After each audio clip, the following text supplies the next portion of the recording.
तर hello everyone. आज आपण फर्स्ट इयर PBBSc यात स्टडी कशा प्रकारे व काही गोष्टीची आपण डिस्कशन या व्हिडिओत करूया. मागच्या व्हिडिओत आपण बघितले फर्स्ट इयर PBBScचे सब्जेक्ट्स. तर पहिले आपण बघूया बुक्स कोणती रेफर करावी PBBSc नर्सिंग फर्स्ट इयरसाठी. तर बुक्स हे जर तुमच्या कॉलेजमध्ये लायब्ररी अवेलेबल असेल तर तुम्ही लायब्ररीमधून आरामात बुक रेफर हे करू शकतात.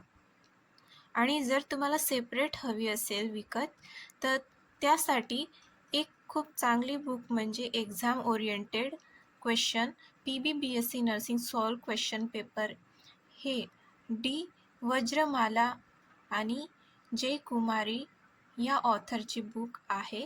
त्याची लिंक मी तुम्हाला डिस्क्रिप्शनमध्ये टाकून देणार. ते खूप तुम्हाला उपयोगी पडेल कारण त्या बुकमध्ये रिपीटेड क्वेश्चन हे सॉल्व केलेले आहेत. तर स्टडी करायला त्यातले क्वेश्चन तुम्हाला फायनल एक्झाममध्ये भेटू शकतात.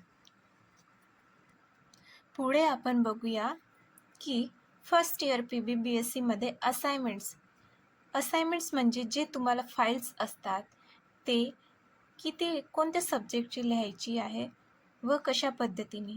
तर असाइनमेंट हे आपण ज्या प्रकारे GNMला आपण फाईल्स लिहिल्या आहेत, असाइनमेंट्स लिहिल्या आहेत त्याच प्रकारे फक्त सब्जेक्ट आपण कोणकोणते हे असतात ते बघूया. सेम जे प्रॅक्टिकलचे सब्जेक्ट्स आहेत medical surgical nursing, maternal nursing आणि चाइल्ड हेल्थ नर्सिंग. तर यांचेच तिघांचे असाइनमेंट्स हे आपल्याला लिहायचे असतात फर्स्ट इयर PBBScला. तर या सर्वांचे फॉर्मॅट तुम्हाला कॉलेजतर्फे केस स्टडी, केस प्रेझेंटेशन किंवा केअर प्लॅन, ड्रग स्टडी वगैरे तुम्हाला कॉलेजतर्फे तुम्हाला फॉर्मॅट देण्यात येणार.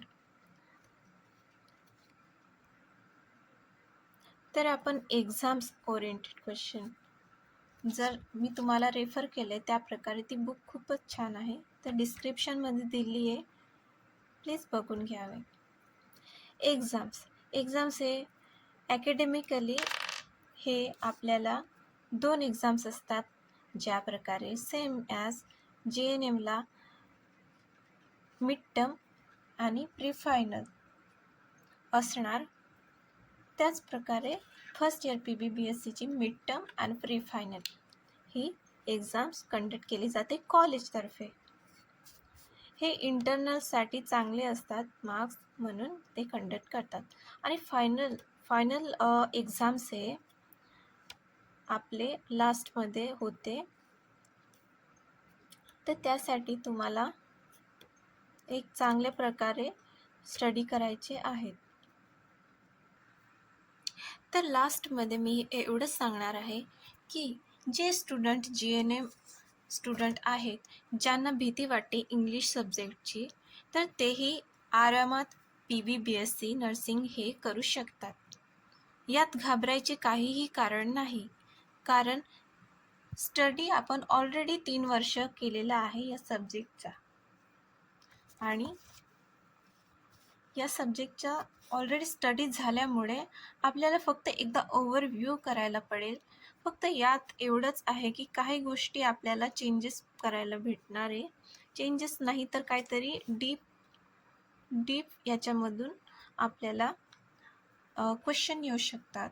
नर्सिंग फाउंडेशनमध्ये ज्या प्रकारे प्रोसिजर्स वगैरे आपल्याला फर्स्ट इयर GNMला हे सांगितल्या गेल्या होत्या पण PBBSc फर्स्ट इयर फाउंडेशनमध्ये हे नर्सिंग थिअरी म्हणजे थिअरी वाईज लाईक क्वेश्चन्स असतात मोस्ट ऑफली.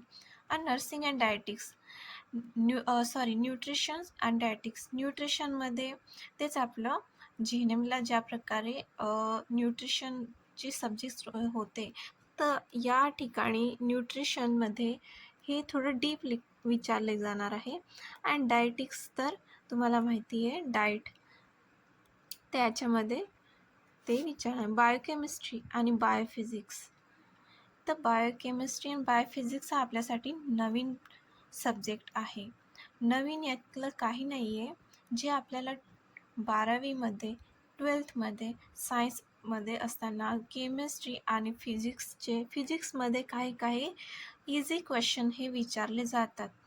तेच आपले लाईटचा फॉर्म्युला, स्पीडचा या प्रकारे एक्सप्लेन केलं जातं की बायोफिजिक्समध्ये की फिजिक्सचा जे स्टडी आहे ते आपण हेल्थ केअरमध्ये कशाप्रकारे आपण उपयोगी करू शकतो.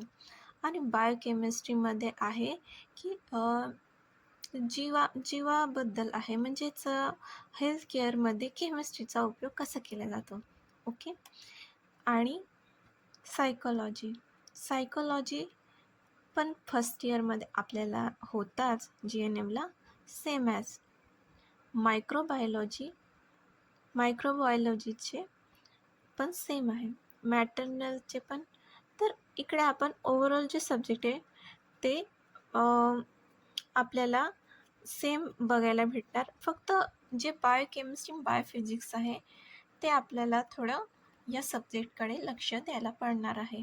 पण घाबरण्याचे काही कारण नाही, तुम्ही करू शकता आरामात. आणि जे इंग्लिश सब्जेक्ट आहे ना, हा आपल्याला फायनलमध्ये हा सब्जेक्ट नसतो. फायनल एक्झाममध्ये इंग्लिश म्हणजे हे क्वेश्चन सर्व इंग्लिशमध्येच येणार आहे, मराठीमध्ये येणार नाही. आणि मी हे जे सर्व सांगितलेले आहे हे MUHSच्या अंडर जे सब्जेक्ट्स आहेत ते PBBSCचे एक्सप्लेन केले. तर धन्यवाद. लास्टमध्ये एवढंच सांगेल. सर्वांचे धन्यवाद ऐकण्यासाठी. ओके.